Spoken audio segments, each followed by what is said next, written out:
안녕하세요. 김상진입니다.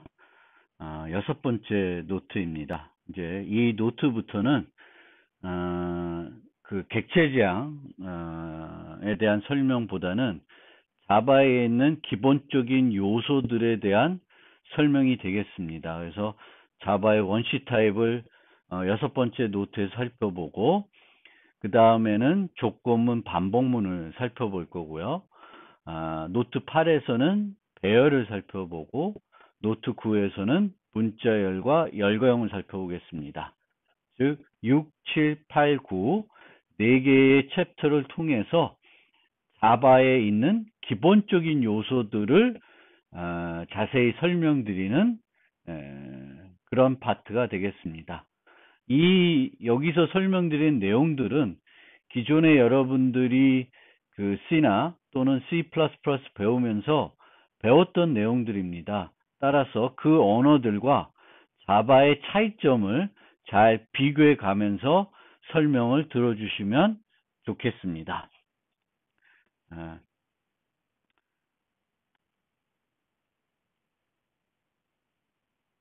자바의 원시 타입에는 총 8가지 타입이 있습니다. 정수 타입 4개, 부동소수 타입 2개, 그리고 문자 타입, 그 다음에 불리언 타입, 총 8개 타입이 있습니다. 정수 타입 중에는 int가 기본 타입이고요. 부동소수 타입에서는 더블이 기본 타입입니다. 기본 타입이라는 건 C 플러스 N 이런 식의 어떤 식을 여러분들이 쓰게 되면 이 10이라는 정수 값은 int 타입으로 해석이 됩니다. 이 10이라는 것은 바이트에도 담을 수 있고 쇼트에도 담을 수 있고 롱에도 담을 수 있는데, 기본적으로 우리가 이렇게 10이라고 하는 정수 상수를 쓰게 되면 이제 int로 해석이 됩니다. 우리가 뭐 다른 타입으로 해석을 원한다 그러면 뭐 10L 이런 식으로 할 수 있습니다. 그러면 얘는 long 타입으로 해석이 됩니다. 10 이렇게 상수를 쓰면서 바이트와 쇼트로는 해석하는 방법은, 해석되도록 프로그래밍하는 방법은 없습니다. 더블의 경우에는 1.5 더하기 뭐 F 이런 식으로 하면 이 1.5는 더블 타입으로 해석이 되겠습니다. 이때 우리가 원하면 1.5F 이런 식으로 써서 플로트로 해석되게끔 프로그래밍 할 수도 있습니다. 그러면 이 8가지 타입에 대해서 자세히 살펴보겠습니다. 자바의 원시 타입의 특징을 먼저 설명을 좀 드리겠습니다. 각각에 대해 살펴보기 전에 자바의 원시 타입은 값 타입으로만 접근할 수 있다. 참조나 주소를 통해서 값 타입을, 이 8가지 원시 타입을 접근할 수 있는 방법은 없다. 이렇게 알아두시고요. 원시 타입이 차지하는 공간의 크기는 표준에 정의되어 있다. 이렇게 한 이유는 어떤 환경에서든지 동일한 결과를 얻기 위함입니다. 워라 write once, run anywhere. 한 번 작성해서 어디서든지 실행할 수 있고 어디서든지 실행했을 때 그 결과는 같다라는 걸 보장해 준다라는 겁니다. 그렇게 하기 위해서 원시 타입이 차지하는 공간의 크기를 고정했습니다. C나 C++에서는 원시 타입의 크기를 고정하지 않고 있습니다. 원시 타입의 크기는 그 컴파일러가, 그 언어가 동작하는 그 컴퓨팅 환경에 가장 적합한 크기를 가지도록 컴파일러가 결정을 하면 됩니다. 몇 가지 제약은 있지만 그 제약이라는 게 뭐 예를 들면 쇼트와 int가 있으면 이렇게 쇼트의 크기는 int보다 작거나 같도록 만들어야 된다. 뭐 이런 제약들이 있지만 정확하게 얘는 2바이트, 얘는 4바이트가 돼야 된다는 규정은 없습니다. C++에서는. 그렇지만 자바에서는 모든 8가지 타입에 대해서 그 타입이 차지하는 공간의 크기가 고정되어 있다. 그 다음에 부호가 있는 정수 타입만 제공한다.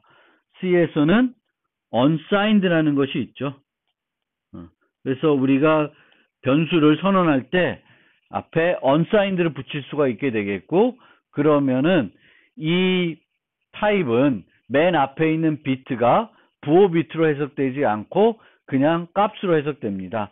따라서 원래 1바이트이면 마이너스 128에서 127까지 쓸 수 있는데 unsigned가 되면 0에서 255까지 사용할 수가 있습니다. 그런데 자바에서는 부호가 있는 정수 타입만 제공한다 라는 거고요. 또 문자형은 기본 코드가 유니코드입니다. C에서는 C가 만들었을 당시에는 유니코드라는 것이 없었습니다. 그때 이제 주로 썼던 ASCII 코드가 기본 코드가 됐고, ASCII 코드는 7비트이고 1바이트를 이용해서 주로 표현이 됩니다. 그래서 지금까지 이제 C나 C++는 ASCII 기반으로 프로그래밍을 할 수 있게 되어 있습니다. 그런데 자바는 만들 당시 ASCII 코드도 있고 유니코드도 있었기 때문에 그 개발자들이 유니코드를 기본 코드로 쓰자라고 하게 되었습니다. 그래서 자바에서 캐릭터 타입은 1바이트가 아니라 2바이트입니다. 그리고 원시 타입을 객체로 처리할 수 있는 래퍼 클래스를 제공합니다. 그래서 우리가 필요하면 원시 타입을 1, 10, 1.5, C 요런 원시 타입들을 객체로 포장해서 객체로 취급할 수 있게 해줍니다. 그러면 왜 원시 타입을 불편하게 또 덩치가 커지게 객체로 포장해야 되냐라고 하면 8개의 원시 타입을 제외하고는 자바에 있는 모든 타입은 객체 타입입니다. 따라서 우리가 void foo object 라고 하는 함수를 만들면 이 함수는 자바에 있는 모든 종류의 타입을 다 받을 수 있습니다. 뭐는 못 받냐 하면은 이런 원시 타입 값들을 인자로 못 받게 돼요. 그래서 그것도 받을 수 있게끔 하기 위해서 이제 이런 래퍼 클래스를 제공하고 있습니다. 그러면 이 일을 인테저라고 하는 객체로 바꿔서 이 함수에 전달할 수 있게 되는 것입니다. 그리고 자바 5부터는 더 기능이 확산돼서 오토박싱, 언박싱 기능을 제공합니다. 그러니까 이제는 자동적으로 일을 여기로 전달할 수 있습니다. 그러면 그 전달하는 과정에서 인테저로 자동적으로 바뀌게 됩니다. 그리고 이들 래퍼 클래스에는 각 원시 타입과 관련된 상수와 유용한 메소드들이 정의되어 있습니다. 이렇게 그 int의 최대값 또 최소값을 알고 싶으면 그 상수들이 이 래퍼 클래스에 이렇게 max value, min value로 정의되어 있습니다. 그리고 이제 compare 같은 비교할 때 사용할 수 있는 오버플로우를 걱정하지 않고 비교할 수 있게 해주는 그런 메소드들도 정의되어 있습니다. 그래서 이런 메소드들을 여러분들이 잘 활용할 수 있으면 프로그램을 좀 더 효과적으로 프로그래밍을 할 수 있습니다. 자, 그러면 정수 타입부터 자세히 좀 살펴보겠습니다. 자바는 정수 타입을 몇 개? 4개 제공하고 있습니다. byte, short, int, long입니다. 그래서 1바이트, 2바이트, 4바이트, 8바이트 이렇게 크기를 갖고 있고요. 이 4개 중에 기본 타입은 int이다. 그리고 아까 설명드린 것처럼 부호가 있는 정수 타입만 존재한다. 그리고 이 부호가 있는 정수 타입을 처리할 때 우리가 주의해야 될 점이 이제 정수는 이 범위에 있는 모든 값을 다 나타낼 수 있습니다. 하지만 이 범위에 벗어나는 값들은 못 나타내게 되겠고요. 부호가 있는 정수 타입만 존재하기 때문에 이 중간에 0이라는 값을 가지고 있습니다. 그리고 이렇게 바이트 단위로 표현하기 때문에 실제 표현할 수 있는 값의 개수는 짝수입니다. 따라서 전체적으로 보면 여기에 있는 개수와 요 음수의 개수가 하나 차이가 납니다. 그래서 마이너스 128부터 127까지 이런 식으로 범위가 정해지게 되어 있어요. 따라서 항상 음수에 대응되는 양수가 있지 않습니다. 하나 차이가 나는 거죠. 그래서 마이너스 128에 대해서 다시 부호를 바꾸면 그 값은 해당 타입에 존재하지 않을 수 있습니다. 그것이 간혹 우리가 프로그램 하다가 이렇게 오류를 범하게 되는 예외를 우리가 처리하지 않으면 문제가 발생할 수 있는 요소가 됩니다. 음의 정수 개수가 항상 하나 더 많다. 그거를 잘 기억하고 혹시 내 프로그램에서 이것 때문에 문제가 되는 요소는 없는지 살펴보실 필요가 있습니다. 정수상수는 2진수, 8진수, 10진수, 16진수로 표현할 수 있습니다. 주로 우리는 10진수로 표현하겠지만 간혹 프로그램 하다 보면 다른 진수로 표현하는 것이 더 편할 때도 있습니다.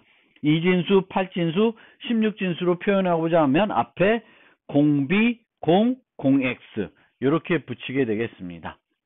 그리고 자바 7부터는 정수상수 중간에 요거를 붙여가지고 시각적으로 그 숫자의 크기를 가름할 수 있게 이해하기 쉽게 표현할 수 있습니다. 작성할 수 있습니다. 그래서 이렇게 사용할 수 있고요. 뭐 1, 0, 0 이렇게 해도 되는데 이렇게는 우리가 프로그램 하지는 않겠죠. 보통 전 세계적으로 세계 단위마다 이렇게 우리가 콤마로 표현하죠. 그래서 이 콤마를 쓰는 위치에 이제 콤마로 쓰면 더 좋았겠지만 이 콤마는 또 프로그램에 여러 가지 의미를 가지고 있기 때문에 그 모호하지 않게 사용하기 위해서 이제 자바에서는 이 언더스코어를 썼고요. C++에서는 이렇게 따옴표, 하나 따옴표를 써서 표현할 수 있게 했습니다. 그리고 캐릭터 바이트 쇼트를 이용해서도 우리가 사칙 연산을 할 수는 있습니다. 그런데 이 세 가지를 이용해서 사칙 연산을 하게 되면 자동으로 인트로 변환돼서 계산된다 라는 거예요. 그러면 뭐하러 바이트와 쇼트를 쓰냐? 그거는 잠시 후에 다시 설명드리겠습니다. 여기서는 우선 제가 여기에 표현해 놨기 때문에 요 세 개의 타입은 인트로 표현이 그 사칙 연산, 정수 사칙 연산을 할 때 사용할 수가 있고 그렇게 사용하게 되면 인트 타입으로 자동 변환이 된다. 즉, 이 캐릭터도 이제 이 정수 타입의 하나로 분류할 수도 있는데 그렇게 분류하는 것은 좀 적절하지 않다. 그래서 캐릭터는 문자를 표현하기 위해서만 사용하시고 문자를 조작할 때 사칙 연산이 필요할 수도 있습니다. 그때는 이제 사칙 연산을 하셔야 되는데 일반적인 사칙 연산을 하기 위해서 캐릭터를 쓸 필요는 없습니다. 쇼트를 쓰시면 쇼트 또 2바이트고 어차피 또 정수로 변환되니까 그런 차이는 없으니까 이제 캐릭터는 문자를 나타내기 위해서만 또 문자를 조작하기 위해서만 사용하시면 되겠습니다. 각 타입을 인트 타입이 기본 타입이고 4바이트고 범위는 이렇게 되고 요 값을 외울 필요는 없어요. 그런데 이 값을 알고 싶으면 여기에 정의되어 있으니까 이제 잘 사용하시면 되겠습니다. integer.min value, integer.max value. 요 integer는 아까 어디에 포함되어 있는 어느 패키지에 포함되어 있냐면은 자바 랭에 포함되어 있습니다. 자바 랭에 포함되어 있으니까 이 래퍼 클래스를 사용하기 위해서 임포트를 해야 하나요? 하지 않아도 사용할 수 있습니다. 그래서 그 점 생각해서 요것들을 필요할 때 활용하시면 되겠습니다. 중요한 거. 이제 정수를 처리할 때 중요한 거는 오버플로우입니다. 오버플로우. 그래서 정수를 처리할 때 중요한 거 오버플로우랑 자바는 음수, 그러니까 unsigned가 없다. 그러면 음수가 양수보다 늘 하나 더 많다. 요 점도 두 가지를 잘 기억했다가 늘 프로그램할 때 요것들이 내 프로그램에서 어떤 문제를 일으키진 않을까 잘 생각하셔야 되겠고, 많은 경우에 이제 오버플로우 때문에 문제가 되는 경우가 많이 있습니다. 그래서 아까도 말씀드렸듯이 정수는 요 범위 내에 있는 모든 값은 다 나타낼 수 있습니다. 하지만 이 밖에 범위를 벗어나는 값은 나타낼 수가 없고요. 이 값들을 가지고 어떤 연산을 하다 보면 이 범위를 벗어날 수가 있고, 그때 우리가 그 현상을 오버플로우라고 한다. 넘침, 오버플로우라고 합니다. 그래서 여기 예제를 보시면 요 값이 있고요. 요거는 이제 오버플로우가 일어나진 않은 상태인데 요 두 개를 그거를 곱했더니 거듭 제곱했더니 이제 출력되는 값은 이렇게 되고 있습니다. 즉 오버플로우가 발생을 하게 됩니다. 그러면 이 오버플로우 났을 때 이 값은 어떻게 계산되는지가 궁금한 분들이 있는데, 이거는 뭐 여러분들이 상식적으로 솔직히 1학년 때 컴퓨터 개론 같은 시간에 또는 C 배울 때 다 배우셨을 걸로 생각이 되는데, 뭐 시간이 좀 여유가 있다 보니까 제가 한번 설명드리면 4비트를 갖고 설명을 드려보겠습니다. 4비트가 되면 총 16개의 값을 나타낼 수가 있고, 그러면 범위가 -8에서 7까지가 됩니다. -8에서 7까지 범위가 되겠습니다. 그리고 우리가 이 비트로 이런 부호가 있는 수들을 나타낼 때 사용하는 표현 방법이 2의 보수 표현법입니다. 2의 보수 표현법이고, 2의 보수 표현법에서 맨 앞에 있는 비트는 부호 비트에 해당되겠습니다. 그래서 맨 앞에 있는 것이 1이면 음수에 해당되게 되겠습니다. 그러면 1001은 어떻게 해석이 되냐? 이제 이진수니까 얘는 1이고 2고 4고 8에 해당되는 수인데, 맨 앞에 것은 1이니까 음수에 해당돼요. 그럼 2의 보수에서는 1을 어떻게 해석하냐? -8로 해석됩니다. 그러면 이 값은 뭐가 돼요? -8 더하기 1이니까 -7이 됩니다. -7. 자, 이해가 되셨죠? -7입니다. 그러면 자, 여기다 이렇게 놓고 쓰겠습니다. 그러면 이렇게 0, 1, 1, 1. 그러면 4, 2, 1이니까 7에 해당되겠죠? 그 다음에 0, 0, 0, 1. 그러면 이거는 1이죠. 두 개를 더해 봅시다. 더하면 어떻게 되냐? 0이 되고 1 올라가고 0이 되고 1 올라가고 0이 되고 1이 됩니다. 즉 결과값은 7, 1, 0, 1, 1, 1, 0, 0, 0, 1 더해주면 0, 1, 0, 0, 0이 돼요. 그러면 우리가 기대했던 8이 나오는 게 아니라 1, 0, 0, 0이니까 이건 어떤 값이에요? -8에 해당됩니다. -8. 그러면 출력되는 값이 -8이 되는 거예요. 그러니까 그냥 덧셈을 합니다. 덧셈을 하다 보면 원래 양수면은 이 맨 앞에 있는 비트가 1이 아닐 텐데 이 맨 앞에 있는 비트가 1이 됩니다. 그러면 그 나온 결과를 그대로 해석하게 되면 음수가 되는 거겠죠. 그래서 이 값에서 이 두 개를 하다 보면 이쪽에 있는 어떤 값이 어떤 값도 아니고 어떤 특정한 값으로 변환이 되겠죠. 그래서 이런 값이 출력이 되는 것입니다. 그러면 잘 이해하셨으면 이제 다른 것들을 또 살펴보겠습니다. 자, 바이트. 바이트는 1바이트예요. 그러면은 이제 아까 말씀드렸듯이 마이너스 128에서 127까지의 범위를 가지게 됩니다. 그러면 n에다가 이렇게 상수를 대입해서 초기화를 하면 컴파일러가 문법 오류를 줍니다. 범위를 벗어난다. 줘요. 자, n equal 100. 그러면은 요거는 문법 오류가 아니죠. 이 범위 내에 있으면 문법 오류가 아닙니다. 그런데 요렇게 n equal n 곱하기 n을 쓰면은 이거는 문법 오류가 돼요. 왜 문법 오류가 되냐? 벗어나기 때문에 문법 오류가 아니라 n 곱하기 n을 하면 n이 바이트예요. 얘도 바이트예요. 그러면은 아까 뭐라고 했냐면은 캐릭터 바이트 쇼트는 자동으로 인트로 변환된다 그랬습니다.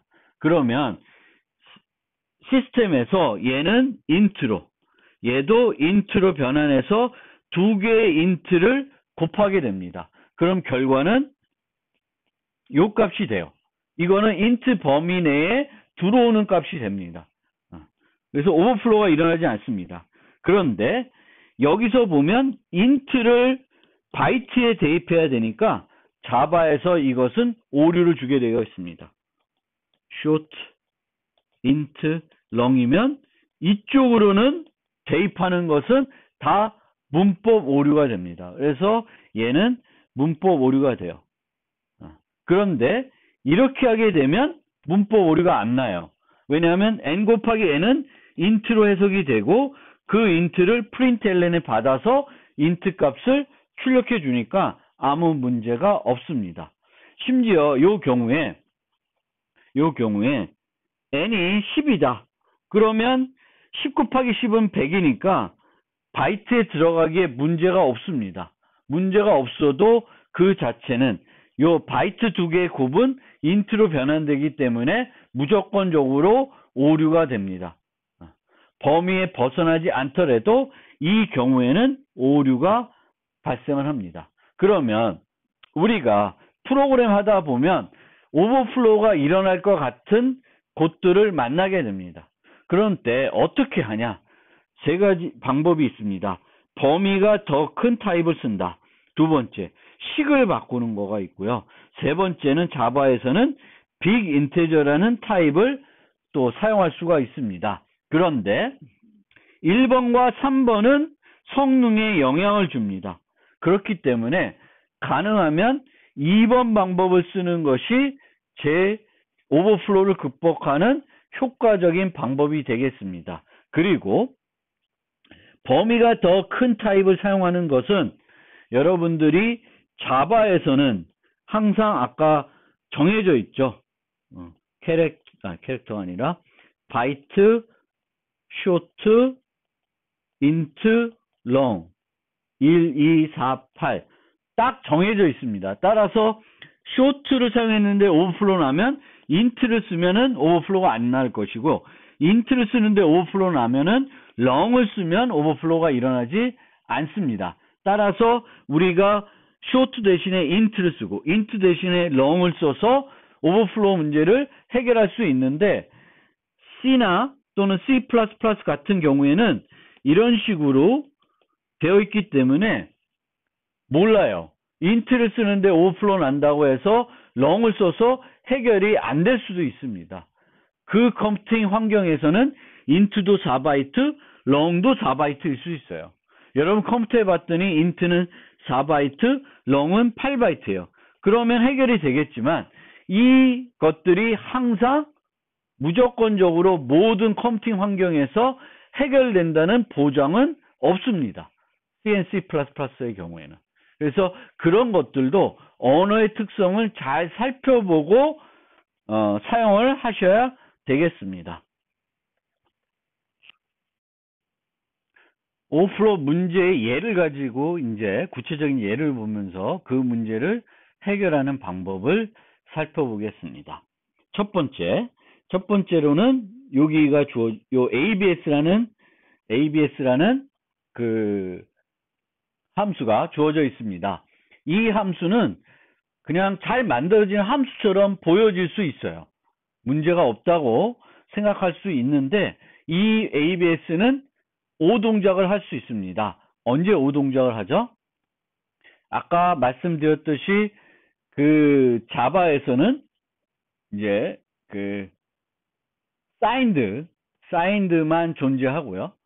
그러니까 그거는 이 문제는 뭐 자바뿐만 아니라 C++나 다른 언어에서도 같이 발생할 수 있는 문제예요. 그래서 이 애는 이제 음수도 되고 양수도 되는데 음수가 오면 양수로 바꾸려고 하는 거죠. 그런데 음수는 항상 양수보다 하나 더 많습니다. 따라서 여기에 인테저 min value가 오면 그거를 마이너스하게 되면 양수가 되는 것이 아니라 그대로 음수가 됩니다. 변화가 없습니다. 변화가 없어요. 예외가 발생하는 거예요. 그래서 이 함수는 요 min value 이때는 제대로 동작하지 않습니다. 그러면 이 문제는 어떻게 해결할 수 있냐? 특별히 해결할 수 있는 방법은 없어요. 방법은 없습니다. 그런데 우리는 그것을 인지하고 사용할 수 있어야 되겠습니다. 그렇죠? 인지를 해서 여러분들이 여기에 mean value를 전달하면 동작을 안 한다. 동작을 못 할 수 있다. 라는 것을 늘 생각하고 있어야 돼요. 할 수 있는 일이라는 건 여기서 if 따져서 예외를 발생하는 것밖에 못 하는데 그 자체가 뭐 프로그램 할 때 큰 도움은 안 될 수도 있죠. 오류를 발견하는 데 도움을 줄 수 있지만 그것을 문제를 뭔가 해결해 줄 수는 없습니다. 그래서 이제 ABS를 쓰는 경우에는 그 내가 쓰는 범위에서의 그 가장 작은 정수, 음수로서 가장 작은 거는 양수로 바꿀 수 없다라는 걸 잘 이제 판단하셔야 되겠고요. 그 다음에 있는 함수를 살펴봅시다. 요 함수를 보면 요 함수는 뭐라는 건지 그 눈에 딱 들어오신 분은 이제 프로그래밍 학습이 많이 되어 있는 분으로 보여집니다. 뭐 어떤 수업에 따라서는 뭐 이 알고리즘을 설명을 이미 C나 C++를 할 때도 설명을 아마 했을 것이고요. 또 이번 학기에 이제 자료 구조를 들을 때도 정렬 리스트를 배웠으면은 보았을 코드입니다. 얘는 뭐라는 거예요? 이진 검색을 해줍니다. 이진 검색. 그럼 이진 검색은 언제 쓸 수 있냐면 정렬된 배열에서 데이터를 찾을 때 효과적으로 찾게 해주는 알고리즘입니다. 그러면 이 이진 검색은 늘 중간부터 검색을 해봐요. 중간을 검색해서 얘보다 크면 여기를 검색을 할 거고 얘보다 작으면 여기를 검색하는 형태로 가서 왔다 갔다 해가지고 빠르게 해당 값이 있는지 없는지 찾을 수 있습니다. 그러면 오버플로우와 관련해서 여기서 문제가 될 수 있는 부분을 우리가 찾아봅시다. 그러면 어떤 연산을 하면 다 오버플로우 문제는 발생할 수 있어요. 마이너스 2라는데 플러스 2라는데 또 플러스 하는데 문제가 발생할 수 있습니다. 그러면 한번 봅시다. 렌스를 마이너스 1한다. 뭐 이거는 오버플로우가 일어날 일은 없을 겁니다. 렌스는 양수이겠죠. 0 아니면 양수일 거고 0인 경우에 여기서 처리하고 있기 때문에 양수일 겁니다. 그럼 양수에서 마이너스 1이라는 건 오버플로우가 일어나지 않을 것이고, 미드도 양수일 겁니다. 계산을 하게 되면. 따라서 얘도 문제가 안 될 거예요. 플러스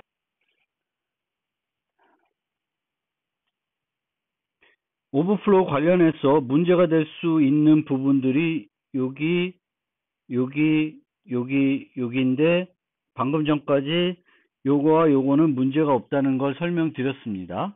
그런데 요 경우에는 미드가 어떤 값이냐에 따라서 오버플로우가 발생할 수도 있습니다. 그러니까 지금 우리가 이 오버플로우 관련돼서 생각해 봐야 될 지점이 이 리스트의 렌스의 범위입니다. 렌스의 범위. 그래서 우리가 이 리스트의 렌스의 범위를 0보다는 크겠지만 0부터 인테저 맥스 밸류라고 가정을 합시다. 이 배열은 최대 배열이 크게 들어오면은 인테저 맥스 밸류까지 들어올 수 있다 라고 생각하면, 이 미드 값은 이 배열의 가장 마지막 요소를 미드가 가리킬 수도 있어요. 언제 미드가 맨 마지막을 가리키게 되면 로우와 하이가 동시에 맨 마지막 값을 가리키고 있을 때 요 두 개를 이렇게 계산하게 되면 미드도 맨 마지막 값을 가지게 됩니다. 그리고 이때 플러스 1을 하게 되면 로우는 벗어나게 되는 거죠. 예를 들어서 제가 여기서 한 가지 보여드리면, 예를 들면 우리가 1바이트로 어떤 배열의 크기를 가정해 봅시다. 그래서 로우가 0에서 시작하고 하이가 127에서 시작한다고 해서 요 알고리즘을 돌리면 맨 마지막에 120, 127 해가지고 미드 값이 126이 됐고, 그 다음에 루프로 돌아가게 되면 이 미드 값은 127이 되게 되겠고, 로우 값은 127이었을 때 그 미드 값을 플러스 1에서 로우 값은 128이 되고 있습니다. 즉 우리가 생각했던 범위를 벗어나고 있다는 걸 알 수 있겠습니다. 그래서 실제는 이 부분도 문제가 될 수 있는 부분입니다. 그런데 이제 이 부분보다도 지금 초점을 들여서 설명드리고 싶은 부분은 이 부분입니다. 이 부분. 그래서 이렇게 내가 이 인자에서 받는 범위를 생각했을 때 그 범위를 가지고, 그러면 이 범위가 어떻게 되니까 로우와 하이와 미드를 어떤 변수를 사용할지를 결정해야 되겠죠. 이때 인트를 쓰게 되고, 이런 식으로 우리가 식들을 세우게 되면 오버플로우가 발생하게 됩니다. 특히 이 경우에는 얘는 되게 예외적인 경우에 발생되는 건데, 이 경우에는 이렇게 반으로 쪼갰을 때 로우와 하이가 반의 반, 요쪽 안에 들어가게 되면은 항상 오버플로우가 일어나게 되요. 왜냐하면 이 두 개를 더하면은 이 범위를 벗어나게 됩니다. 따라서 이 로우 플러스 이 미드를 계산하기 위해서 요를 이용해서 식을 계산하게 되면은 많은 경우에 오버플로우가 발생할 수 있습니다. 그러면 요 부분은 고려하지 않고 요 부분을 해결하는 방법은 앞에 설명드렸을 때 요 세 가지 방법이 있는데, 얘는 생각할 건 아닌 것 같고요. 여기서는 워낙 작은 범위가 작기 때문에. 그러면 1번 아니면 2번을 써야 되는데, 1번을 쓰는 방법은 요거를 다 long으로 바꾸면 돼요. 그러면은 이 리스트의 범위가 최대 큰 맥스 밸류가 들어오더라도, 인테저점 맥스 밸류 크기에 매우 큰 배열이 들어오더라도 이렇게 계산했을 때 오버플로우가 발생할 수 있는 곳은 한 것도 없게 됩니다. 그래서 깔끔하죠. 그런데 말씀드렸듯이 int를 써서도 충분히 계산할 수 있는 것을 long을 쓰게 되면은 계산 속도가 저하되는 문제는 있습니다. 그러면 계산 속도를 저하시키지 않고 오버플로우를 해결하는 방법은 식을 바꾸는 방법이 있습니다. 그럼 이 식을 어떻게 바꾸면 되겠습니까? 이 식을 바꾸는 방법은 이렇게 바꾸는 거예요. 로우 더하기 하이 마이너스 로우 나누기 2. 이렇게 하게 되면 이거 실제 보면 어떻게 되냐면 이렇게 되는 거죠. 그러면 요 형태가 돼요. 즉, 이 값이나 이 값이나 차이가 없죠. 뭐 차이가 있을 수는 있어요. 이게 이제 정수 나눗셈을 하다 보니까 이제 이 로우가 어떤 값이냐에 따라서 이제 이렇게 했을 때와 이렇게 했을 때 조금은 차이가 있을 수도 있습니다. 그런데 우리가 이 알고리즘을 수행하는 데 있어서 찾아가는 데 있어서 아무런 지장은 없습니다. 그리고 이렇게 식을 바꿔서 쓰게 되면 이 값은 오버플로우가 발생할 수 있는 식은 아니에요. 얘와 달리. 즉, 이 반대에 이게 중간에서 아까는 또 중간 나눴을 때 로우와 하이가 여기에 있으면 이제 오버플로우가 발생할 수 있는데 하이는 항상 로우보다는 큰 값이에요. 그 큰 값을 나눠서 빼서 나누기 2한 값을 더하면 이 범위 안에 들어오게 됩니다. 그거는 이제 여러분이 수학적으로 해보시면 돼요. 그래서 이 식을 쓰면 여전히 int를 놓더라도 이 부분에 대해서는 절대 오버플로우가 발생할 수는 없습니다. 그리고 이 경우에는 이제 이 범위가 맥스 밸류가 아닌 그 맥스 밸류까지 가지 않고 이 범위를 제한하는 것이 좀 더 효과적일 수 있어요. 맥스 밸류까지 안 가고 마이너스 1까지 간다든지 그러면 또 얘는 문제가 없게 되겠습니다. 그래서 어찌됐건 우리가 알고리즘을 구성하게 되겠고 구성한 다음에 정수 계산하는 부분들을 살펴보고 그 부분들에서 오버플로우가 발생할 수 있는지 없는지 보셔야 되겠고 오버플로우가 발생할 수 있다 그러면은 그 부분이 오버플로우가 발생 안 되도록 여러 가지 조치를 취해야 되는데 쉬운 방법은 하나 더 큰 타입 쓰는 방법이 있고 그 방법보다는 더 효과적인 방법은 식을 바꾸는 것이다. 그래서 여기서 제시된 것처럼 만약 내가 로우 더하기 하이가 오버플로우가 발생하는 건지 알고 싶으면 이거를 이렇게 비교해서는 안 되겠죠. 왜냐하면 이 계산하는 순간 오버플로우가 일어나니까. 그럼 어떻게 해야 돼? 빼기 하이 이런 식으로 해서 오버플로우가 발생하는지 살펴봐야 되겠죠. 그래서 우리가 오버플로우가 발생하는지도 이렇게 이제 식을 활용해서 이렇게 하는 게 아니라 이렇게 해서 처리해야 되겠습니다. 마찬가지로 여기 보면 마지막 예제로 정수를 비교하고 있는데 정수 비교는 A와 B를 이렇게 큰지를 비교할 수 있어요. 근데 이렇게 비교하면 A가 B보다 큰지 또는 작은지 비교할 수 있는데 그렇게 하지 않고 A-B를 해가지고 이 결과값에 따라서 A가 B보다 큰지 같은지 아니면 작은지를 판단할 때 사용할 수가 있습니다. 그런데 이 경우에 A-B를 하게 되면 B가 매우 큰 음수이면 이 자체도 또 오버플로우가 발생할 수 있습니다. 따라서 우리가 정수와 AB를 비교할 때 직접 뺄셈하지 마시고 요 함수를 이용하게 되면 이 함수는 마이너스 1, 0, 1을 주게 됩니다. 오버플로우가 절대 발생하지 않고. 그래서 내가 큰지 작은지만 알고 싶으면 큰 거에 얼마나 차이가 있는지는 이거 가지고는 판단이 안 될 수도 있지만 오버플로우를 걱정하지 않고 비교하고 싶으면 이 래퍼 클래스에 있는 컴페어 함수를 또 활용할 수 있습니다. 그래서 이것도 좀 잘 알아두시면 여러분들이 프로그래밍 할 때 효과적으로 활용할 수 있는 요소가 되겠습니다.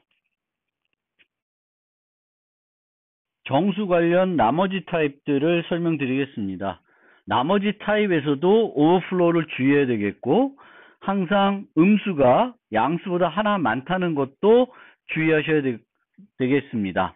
그리고 이제 long은 8바이트고 short는 2바이트고 바이트는 1바이트입니다. 그리고 이 long 타입의 경우에는 우리가 L을 뒤에 붙여가지고 또는 소문자 L을 붙여가지고 이 타입을 long으로 인식하도록 컴파일러가 long으로 처리하게끔 유도를 할 수 있는데 우리가 어떤 나머지 정수 쓰면서 얘는 short로 또는 바이트로 처리하라고는 할 수 없습니다. 아까 설명드린 것처럼 short나 바이트나 캐릭터는 연산을 할 때는 항상 int로 자동 타입 변환을 합니다. 그러면 아까부터 의문을 가질 수 있을 텐데요. short와 바이트를 그럼 뭐하러 쓰냐? 어차피 int로 바꿀 건데 어떤 측면에서 보면은 맞습니다. 그런데 이 short와 바이트는 어디서 조금 차이가 나냐면은 파일에 데이터를 저장할 때 또는 통신에서 메시지를 전송할 때는 바이트를 전송하는 것과 int를 전송하는 건 차이가 있겠죠. 한 바이트를 전송하는 거랑 4바이트를 전송하는 것은 더 많은 데이터를 전송해야 되는 것입니다. 따라서 이런 파일 처리나 통신에서는 그 가장 효과적인 크기들을 정해놓고 사용하는 건 필요한데 프로그램을 수행할 때는 바이트나 int는 의미가 없어요. 실질적으로 우리가 생각을 해봐도 CPU로 어떤 데이터들이 옮겨가면 그 CPU는 가장 효과적인 int 타입으로 그 레지스터들이 구성되어 있습니다. 그래서 바이트든 short든 다 그 레지스터에 유지되기 때문에 그 바이트 단위로 연산하는 것은 그 연산 자체를 바이트 단위로 하는 것은 별로 CPU 입장에서도 의미가 없습니다. 물론 long이면 달라지죠. 왜냐하면 long이면은 그 CPU에 따라서는 한 레지스터에 그 데이터를 유지할 수 없게 되는 거니까 별도 알고리즘으로 연산을 처리해야 되는 거죠. 그런데 더 작은 데이터들은 int로 다 처리를 할 거고 그 레지스터 크기가 int이면은 뭐 다 int로 할 거예요. 그래서 그런 의미에서 생각해 봤을 때 이 바이트와 short를 우리가 프로그램에서 뭔가 공간을 절약하기 위해서 프로그램 내에서 변수를 활용하는 것은 크게 의미가 없고 어떤 데이터들을 파일에 저장한다든지 또는 불러온다든지 뭐 파일 처리, 그러니까 파일 처리나 통신에서만 좀 의미가 있다. 이렇게 이해하시면 되겠습니다. 정수 관련된 산술 연산, 기본적으로 4층 연산을 할 수 있고 나머지 연산을 할 수 있고 또 이들을 이제 이 연산자들을 이용해서 비교할 수 있습니다. 그리고 우리가 이항 연산을 할 때에는 두 PMZ 타입이 다를 경우에는 항상 전보 송실이 없도록 일치시킨 후에 평가를 한다. 그거를 늘 기억을 해야 되겠습니다. 그래서 1 더하기 1.5 하면 이건 어떻게 돼요? 1을 1.0으로 바꿔서 처리하게 되겠죠. 그래서 항상 이항 연산은 최종적으로는 동일한 두 개의 타입을 갖고 처리를 하게 되겠습니다. 변환이 자동적으로 일어난다. 주의사항은 정수 나눗셈과 부동소수 나눗셈이 다르다라는 거고요. 나머지 연산은 P 연산이 모두 양수일 때만 직관적이다. 물론 우리가 이렇게 마이너스 11 모두 2를 할 수 있습니다. 그럼 그 결과가 마이너스 1인데 이게 마이너스 1인지 직관적으로 이해되는 사람은 많지 않을 수 있습니다. 11 모두 2 하면 그게 나머지가 1이라는 거는 쉽게 우리가 직관적으로 받아들이는데 마이너스 11 모두 2나 11 모두 마이너스 2나 되게 헷갈려요. 그래서 이런 것들은 가급적이면 사용하지 않으면 좋겠고, 만약 사용하게 되면 요 식을 정확하게 이해하시고 써야 됩니다. 그래서 여기 보면은 마이너스 11 모두 2는 마이너스 11 마이너스 11 나누기 2 곱하기 2입니다. 그러면 마이너스 11 이게 마이너스 5가 될 거고요. 곱하기 2니까 마이너스 11 더하기 10이 돼서 마이너스 1이 됩니다. 그리고 마이너스 11 모두 마이너스 1은 마이너스 2는 마이너스 2라니까 이상하고요. 11 빼기 11 나누기 마이너스 2 곱하기 마이너스 2 맞나?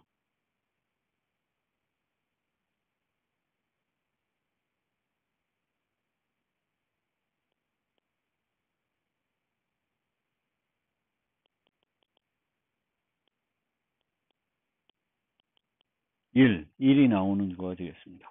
11 모두 2는 1, 마이너스 2는 1이 됩니다. 그래서 이런 식으로 우리가 이 계산, 요 식을 뭐 여러분들이 외우고 싶으면 외울 수 있는데 제 생각에는 별로 외울 필요는 없을 것 같고요. 그래서 저는 음수일 때 거의 쓰지 않아요. 그래서 나머지 연산은 항상 P연산자가 모두 양의 정수일 때만 저는 사용합니다. 그래야 직관적으로 제가 이해가 잘 빠르게 되겠고 활용도도 그만큼 높아지게 되겠습니다. 자, 나중에 반복문을 우리가 생각할 때 이제 이렇게 생각하게 되는데 요 문제를 한번 살펴봅시다. 그래서 count number of digits예요. 그러면 이런 숫자가 들어왔을 때 디짓이 2를 주면 2가 하나, 둘, 세 개. 그래서 3을 주는 이런 함수를 만들라. 그러면 여러분들이 만들 수 있어야 되겠죠.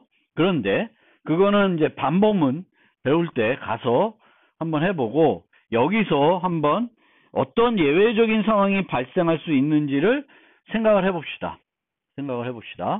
자, 그러면 먼저 우리가 예외적인 예외 상황을 생각해 볼 때 이 함수의 예외적인 상황은 이 인자들을 살펴봐야 돼요. 그리고 이 인자의 범위를 살펴봐야 됩니다. 그러면 둘 다 인트예요. 그러면 둘 다 인트니까 인테저 min value에서 인테저 max value까지 들어올 수 있습니다. 그러면 이 넘버는 얘가 이렇게 들어와도 오케이예요. 근데 디지트는 이렇게 들어오는 것은 잘못된 거죠. 그래서 얘는 범위는 0에서 9까지만 들어와야 됩니다. 0에서 9. 0에서 9 사이만 들어올 수 있어야 되겠습니다. 따라서 우리가 이 함수를 만들 때에는 요 디지트가 0에서 9 사이인지를 검사해야 됩니다. 그리고 그러면 이 범위로 들어왔을 때 0이나 양수가 들어오고 음수가 들어올 수 있는데 그러면 이 알고리즘을 어떻게 만들 수 있는지를 좀 생각을 해봅시다. 그러면 요 디지트를 하나씩 얻어내야 돼요. 하나씩 얻어내야 됩니다. 그러면 하나씩 얻어내야 되면 요 디지트를 마지막 디지트를 얻는 방법은 모두 10을 하면 돼요. 그러면 3이 나오겠죠. 그 다음에 2를 얻고자 하면은 얘를 나누기 10 한 다음에 그 다음에 다시 모두 10을 하면 2를 얻을 수 있습니다. 그래서 이 수와 요 디지트와 비교를 하면 됩니다. 이때도 이 디지트는 0에서 9가 돼요. 마이너스도 안 되고 0에서 9 사이의 수라는 것이 확신했을 때 이제 비교를 해주면 됩니다. 그런데 만약에 이런 값이 들어왔어요. 이런 값이 들어오면은 얘를 음수니까 양수로 바꿔서 플러스 2, 2, 3을 바꿔서 원래 알고리즘대로 적용을 할 수가 있겠죠. 그런데 이렇게 음수를 양수로 바꿀 때는 어떤 문제가 발생을 해요? 요 int 넘버가 마이너스에서 인테저 mean value일 때는 이거를 양수로 바꾸면 여전히 음수가 되겠고 엉뚱한 값을 가지게 됩니다.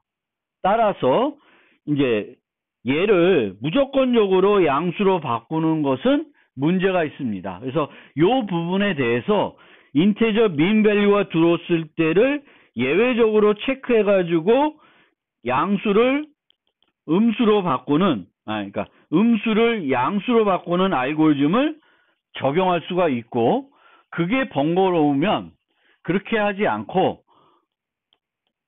이 수와 상관없이 모두 10을 한 다음에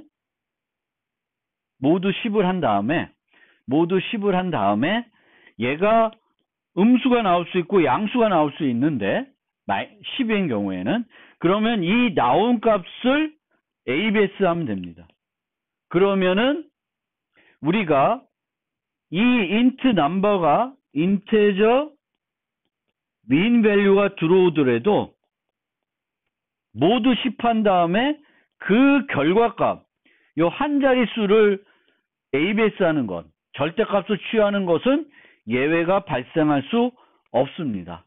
그래서 그렇게 구현하는 것이 어떻게 보면 더 간결한 프로그래밍일 수 있습니다.